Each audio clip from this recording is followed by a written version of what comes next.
Muuse Biixi ayaa xabsiga u taxaabay 22 saraakiil ka tirsan ciidamada kala duwan ee Somaliland oo dhammaantood ka soo wada jeeda beesha Galxajis sida uu sheegay xildhibaan ka tirsan golaha wakiilada Somaliland.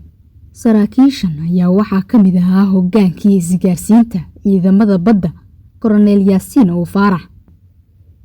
Waxa ayna soo gaadhay in maalintii 23aad xiran yahay hogaankii isgaarsiinta ciidamada badda Somaliland Colonel Axmed Yaasiin oo Faarax sida ay wararku ay sheegayaan. Axmed waxaa la xiray maalintii buurta gacan libaax ay jabhadu ka hadleen. Sargaalkan waxaa la sheegay markuu jeelka weyn ku jiray in reerkiisa ogaadeen ilaa maantana maxkamadda aan la horkeenin.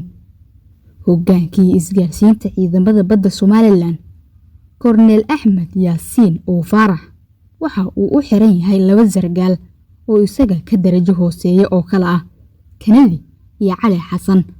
Midda kaliya ee u xiran uu yahay shirqool iyo in uu nin Galxajis yahay oo aanan ka amar qaadan doonin maadaama oo reerkiisa qaran dumis yihiin.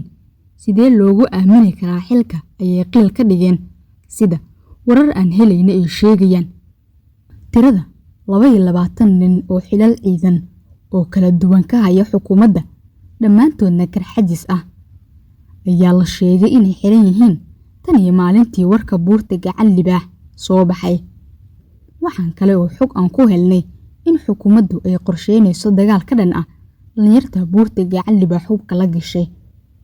Dhinaca kalena ciidamo cusub ayaa la sheegay inay ka soo goosteen ciidamada Somaliland ee Laascaanood jooga ayaana ku biiray jabhadda ku sugan buurta gacan libaax ee gobolka Saaxil.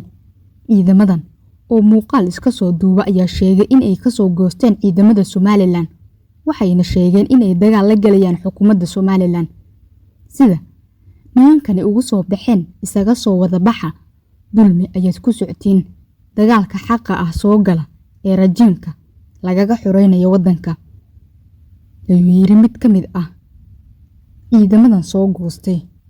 Dhawaan ayay dad hubeysan oo is urursaday ay jabhad kaga dhawaaqeen buurta gacan libaax iyaga oo hanjabaad u diray taliska uu hogaamiyo Colonel Biixi waxayna dagaal la galeen ciidamada RRU-da oo dhawaan halkaasi la geeyay. Kadib jabhadda buurta gacan libaax sidoo kale kooxo kale oo hubeysan oo ka kooban dad shacab ah ayaa iyaguna jabhad kale kaga dhawaaqa gobolka Sanaag waxayna sheegeen in ay mataana leeyihiin jabhadda buurta gacan libaax. Sida muuqata beelaha Habar Jeclo iyo Galxajis ayaa go'aan ku gaaray in ay la dagaalamaan taliska Colonel Biixi waxayna baaq u direen beelaha kale si ay ugu soo biiraan jabhadda xaq u dirarka Somaliland. Waxaa socda dadaalo la doonayo in hubka lagaga dhigo kooxaha hubeysan ee beesha Galxajis iyadoo odayaasha dhaqanka iyo xubnaha baarlamaanku ay sheegeen inay ka howlgalayaan dejinta xaaladahani. Balse beesha Galxajis ayaa arintaasi ka biyadiidan iyagoona wacad ku maray in taliska Colonel Biixi iyo xulufadiisaba ay cagta marin doonaan.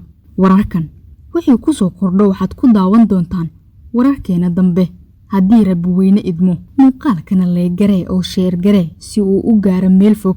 Qaybta hoose ee commentigana aragtidaada qurxoon inoogu reeb iyana waa inoo muhiim.